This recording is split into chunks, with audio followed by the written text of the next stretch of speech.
Hello दोस्तों, मेरे YouTube channel creative colour में आपका स्वागत है। तो ओम नमः शिवाय दोस्तों। तो कल हमने पार्थिव शिवलिंग की पूजा की थी, जल अभिषेक किया था और अब हमें उन्हें विसर्जन करना है।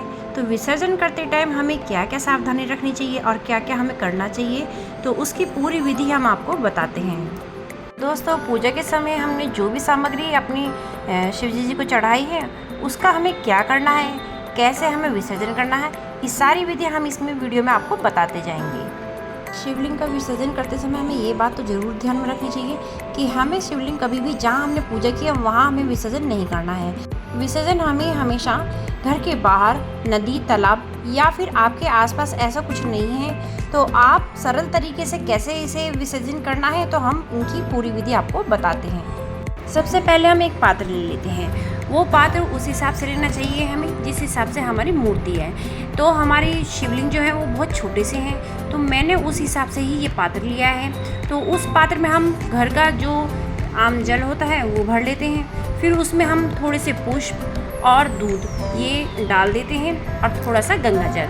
तो ये हमारा जो पात्र है वो तैयार हो जाता है। गंगा जल डाल के ये बिल्कुल शुद्ध हो जाता है।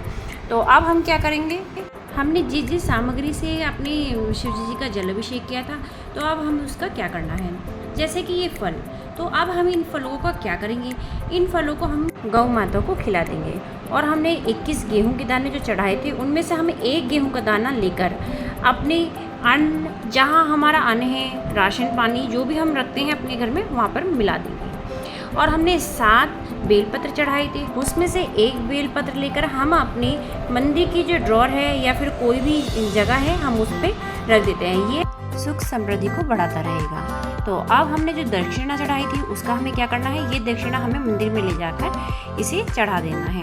अब हम घर के बाहर अपने शिवलिंग जी को ले जाते हैं और हमने जल का पात्र हमने वहाँ रखा है जहाँ हमारे थोड़े बहुत पेड़ पौधे हैं, क्योंकि जब हम विसर्जन करेंगे उसके बाद जो भी इसमें चीज़ें हैं वो सब हमें क्या करना है, इस मिट्टी जो हमारे पौधों की होती है ना, हमें उसी में ही इन्हें अर्पण कर देना है बाद में। तो इसीलिए हमने ये पात्र उसी के ही पास रखा है ताकि हमें बाद में कोई तकलीफ़ ना हो और हम आसानी से उस काम को पूर्ण कर सकें। तो अब हम क्या करेंगे, जब विसर्जन करेंगे जो भी हमारी मनोकामना है हम उसे मांगते रहेंगे और थोड़ा सा शिवलिंग को ऊपर ही रखेंगे जब तक हम अपनी मनोकामना मांगते हैं। हर व्यक्ति के मन में कोई ना कोई मनोकामना जरूर होती है। तो आपने पूजा तो कर ली है, तो अब बारी है आपकी मनोकामना मांगने की।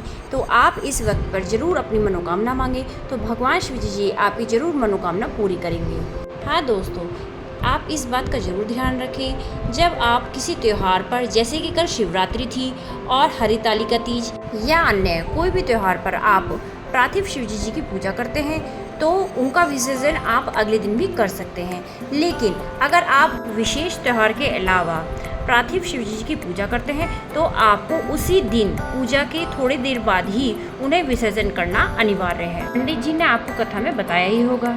उसके बाद जो भी हमने सामग्री को चढ़ाया था वो भी हम इस पात्र में मिला देंगे। तो थोड़ी देर बाद हम इन्हें रखेंगे ताकि हमारे जो शंकर भगवान जी हैं वो इसमें घुल जाएं।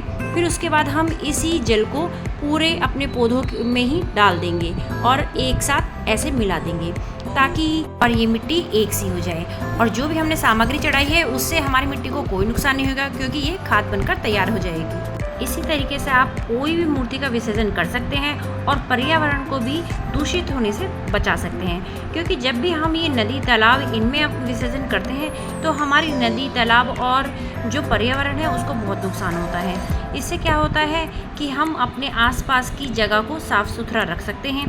तो कैसी लगी आपको ये वीडियो? अगर आपको ये वीडियो पसंद आती है और हेल्पफुल लगती है तो प्लीज़ आप मुझे कमेंट सेक्शन में ज़रूर बता सकते हैं। चलिए मिलते हैं अगली वीडियो में। अगर आपको मेरी वीडियो पसंद आती है तो प्लीज़ लाइक, सब्सक्राइब करना बिल्कुल ना भूलिए।